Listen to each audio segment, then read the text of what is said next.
Yoga bukan sekedar olah tubuh, tapi juga olah pikiran, olah hati, dan olah nafas.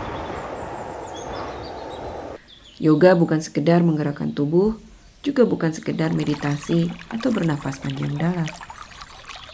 Bila kita beryoga hanya untuk bisa berpose atau hanya untuk berolahraga, maka kita kehilangan keterhubungan diri kita dengan alam semesta dan Tuhan yang Maha Kuasa. Bila kita beryoga hanya untuk sehat, maka kita kehilangan keselarasan dengan hati dan pikiran kita sendiri. Karena sakit yang kita rasa di tubuh fisik bisa jadi karena pikiran kita lelah dan hati kita sakit. Setiap orang membawa kelelahan dan luka batinnya masing-masing. Luka dan kelelahan tidak seharusnya mengganggu kesehatan dan kebahagiaan. Hanya mereka yang sadar dan tahu cara memutus siklus kelelahan dan luka batinlah yang bisa tetap menjalani hidup dengan baik-baik saja. Keberhasilan membangun siklus keselarasan diri dengan nafas dan energi kehidupan adalah cara kita untuk tetap seimbang, sehat, bahagia, damai, dan disembuhkan. Kesembuhan hanya bisa terjadi bila diri kita masing-masing sadar dan tahu caranya terhubung dengan energi kesembuhan itu sendiri dan menghadirkan cahaya ilahi di setiap nafas kita. Hari ini kita latihan untuk membersihkan, menguatkan, dan menyeimbangkan cakra Manipura dan Swadhisthana. Cakra Swadhisthana atau disebut cakra seks atau cakra panggul, letaknya di antara kelamin dan bujal kita. Cakra ini bertanggung jawab untuk keseimbangan energi atau siklus energi yang mengalir di organ-organ reproduksi kita, ginjal, kandung kemih, sistem sirkulasi juga. Cakra seks adalah pusat perasaan, emosi, kesenangan, sensualitas, keintiman, dan koneksi.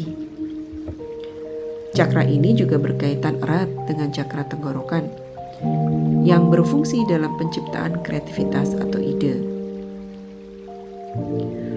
Seseorang dengan cakra seks yang bersih dan aktif, seimbang akan memiliki pikiran yang lebih positif serta percaya diri. Sebaliknya, seseorang akan menjadi tidak peduli, kasar, berpikir negatif, atau menjadi kurang kreatif. Maka hari ini kita mencoba membuka sumbatan cakra seks, membersihkan, menguatkan, dan menyeimbangkannya kembali. Karena ketidakseimbangan di sisi lain dapat membawa kita untuk menjadi terlalu bergantung pada orang yang dicintai, lebih tidak toleran terhadap orang lain daripada biasanya, dan tidak mau melepaskan rutinitas. Kita bahkan bisa menjadi sangat manipulatif dengan orang-orang di sekitar kita, dari mitra hingga rekan kerja. Kita mungkin mengalami kecenderungan yang terlalu ambisius, masalah keterikatan, suasana hati yang sangat fluktuatif, sensitivitas ekstrim, dan masalah kepercayaan. Maka menjaga cakra seks ini sangat penting. Membangun kemampuan untuk percaya pada diri sendiri dan impian kita, termasuk stabilitas keuangan, stamina untuk bertahan dan melindungi diri sendiri, keberanian untuk mengambil risiko dengan percaya diri dengan kepala yang terangkat, dengan kepala yang penuh percaya diri. Kekuatan untuk menghadapi kegagalan dan bergerak maju dengan penuh keyakinan menuju impian. Dan tentu saja organ reproduksi berkembang secara positif. Jika cakra seks kurang aktif, kita mungkin menjadi terputus dari orang-orang di sekitar kita. Tapi kalau terlalu aktif, kita justru pergi terlalu jauh ke arah yang berlawanan dan menjadi teman atau pasangan yang melekat. Seperti yang kita tahu tidak menyenangkan untuk salah satu pihak.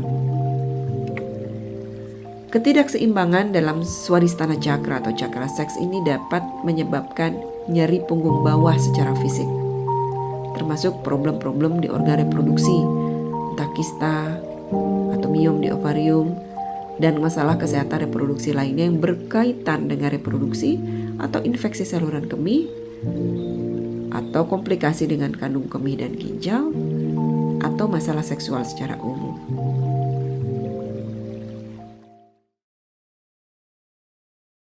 Tarik nafas, buang nafas, yuk aktifkan core-nya. Cakra Manipura terletak di perut atau disebut cakra pusar.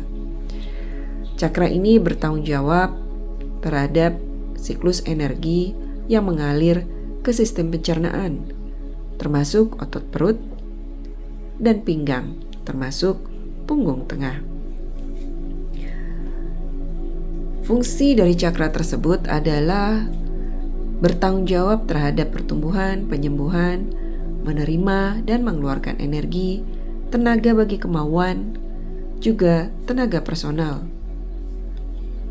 Cakra ini amat penting dalam mempertahankan vitalitas seseorang.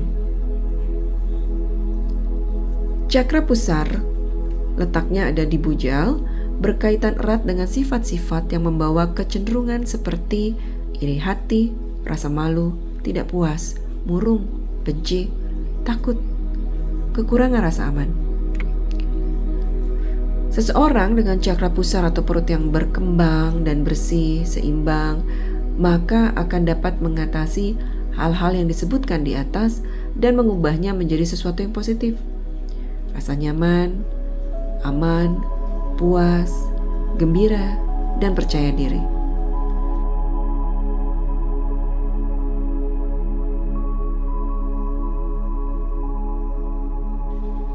Cakra perut berhubungan dengan hormon yang ada di daerah perut.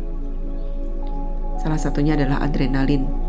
Dan adrenalin ini hanya muncul ketika kita stres. Itu sebabnya kenapa cakra perut ini mempunyai peran penting untuk membuat tubuh kita mempunyai energi, mengatasi masalah, dan menjalani hidup.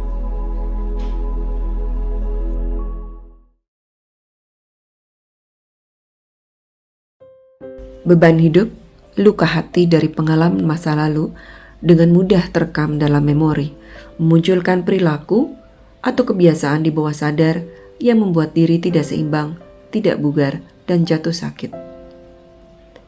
Latihan kita hari ini menunjukkan bahwa cakra, energi kehidupan yang kita alirkan, masuk ke dalam tubuh, hati, dan pikiran kita, membuat diri kita menjadi lebih seimbang.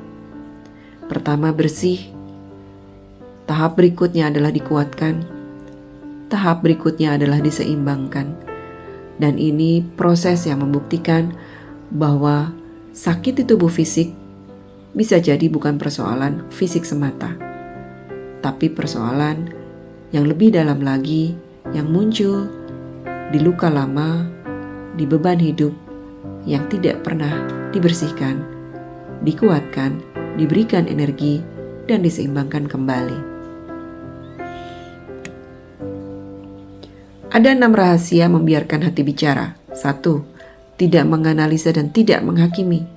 Mengalir, membayangkan, merasa, berpikir positif terhadap sesuatu yang terjadi pada kita. Berpikir positif kepada Tuhan tentang diri sendiri. Hadirkan cahaya ilahi di setiap nafas.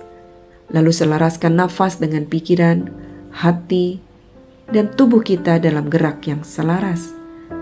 Lalu selaraskan nafas dengan pikiran dan hati di setiap kehidupan kita. Dengarkan tubuhmu dan hatimu. Bernafaslah panjang dan dalam. Berlatihlah rutin menyelaraskan nafas dengan pikiran, hati, dan jiwa. Fokus hanya pada arah energinya untuk membuka hati, membuka sumbatan masa lalu, atau rencana ke depan yang selalu membuat cemas, sedih, dan sakit di hati dan dada. Berlatihlah secara sadar untuk mengubah kebiasaan lama menjadi kebiasaan yang lebih seimbang lewat bernafas, menyelaraskan nafas dengan pikiran, hati, dan jiwa.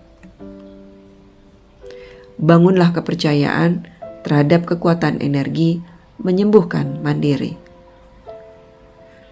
Milikilah ilmu pengetahuan dan kesadartahuan untuk melakukannya.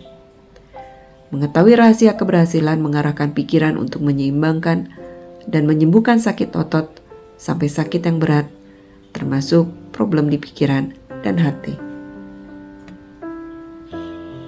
Ketika diri ini bukan saja bisa mendengar dan melihat ke dalam, tapi juga bisa merasakan kehadiran cahaya ilahi, maka saat itulah dirimu bisa merasakan kebahagiaan spiritual.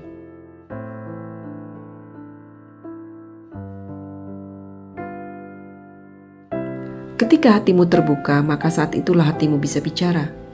Telinga dan mata hatimu mendengar dan melihat peristiwa dengan segenap keseimbangan pikiran hati dan tubuh, melepas segala kegelisahan, kecemasan, dan kesedihan yang mendalam. Membiarkan hati bicara, membiasakan kita mendengarkannya, butuh ruang latihan. Napas dulu panjang dalam, buang napas, keluarkan suaranya ya. Woi, lagi tarik napas panjang dalam, keluarkan. Woi, lagi tarik napas, buang suara. Woi, lebih keras, tarik nafas, buang. Good, terima kasih.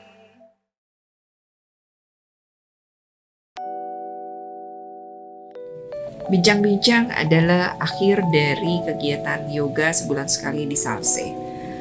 Peserta bisa bertanya, konsultasi, berbagi energi positif, baik dari sesi yoga atau tentang kehidupan sehari-hari, tentang cara merubah masalah menjadi tantangan kehidupan yang perlu diselesaikan.